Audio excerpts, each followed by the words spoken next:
Ayan guys, yung kinuha namin kamote, tatanim na namin. Para di na kami manghihingi.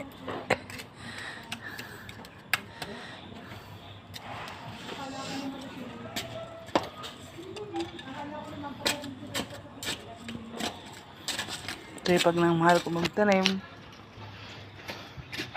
Ayan guys, may tanim na kami ng kangkong, tsaka saluyot, tsaka kamoting kahoy.